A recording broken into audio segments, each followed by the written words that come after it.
வணக்கம் நண்பர்களே, உங்களை மீண்டும் இந்த காணொளிக்கு வரவேற்கிறேன். நீங்கள் கேட்பது ஸ்ரீ குரல்.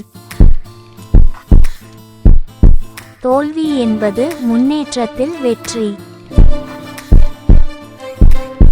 ஆழமற்ற ஆண்கள் அதிர்ஷ்டத்தை நம்புகிறார்கள்.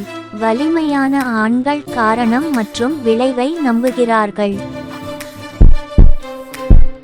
வெற்றி பெற யாரையாவது தேடுங்கள். அவர்களின் நம்பிக்கையை உயர்த்துங்கள். அவர்களின் தேவைகளை பற்றி சிந்தியுங்கள். வெற்றிகரமான போர்வீரன் சராசரி மனிதன், லேசர் போன்ற கவனம். வெற்றி என்பது தற்செயலானதல்ல. நீங்கள் என்ன செய்தாலும் உங்கள் திட்டங்களில் 90 விழுக்காடு தோல்வியடையும். பழக்கப்படுத்திக்கொள். வெற்றிகரமான நபர்களுக்கும் மிகவும் வெற்றிகரமான நபர்களுக்கும் உள்ள வித்தியாசம் என்னவென்றால், மிகவும் வெற்றிகரமான நபர்கள் கிட்டத்தட்ட எல்லாவற்றுக்கும் இல்லை என்று கூறுகிறார்கள். ஒருவனுக்கு தன் மீதுள்ள தேர்ச்சியை விட சிறிய அல்லது பெரிய தேர்ச்சி இருக்க முடியாது.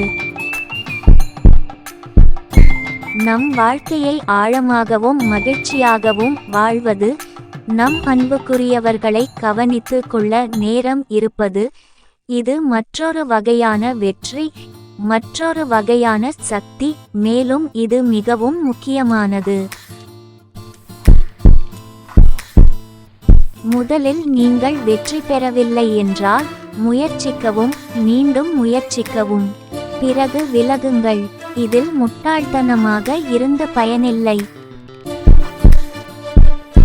வெற்றி பெறும் நபர்கள் ஏதோவொன்றில் பகுத்தறிவற்ற ஆர்வத்துடன் இருப்பார்கள்.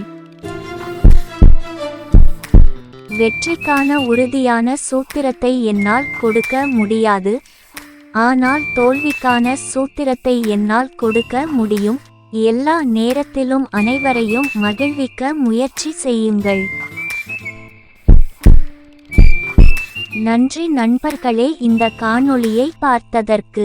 இந்த காணொளி உங்களுக்கு பிடித்திருந்தால் உங்கள் நண்பர்களுக்கும் உறவினர்களுக்கும் மறக்காமல் பகிருங்கள். இந்த காணொளிக்கு ஒரு லைக் செய்து கொள்ளவும். எனது புதிய காணொளிகள் உடனுக்குடன் உங்களுக்கு வந்து சேர மறக்காம ஸ்ரீ குரலை சப்ஸ்கிரைப் செய்து கொள்ளவும்.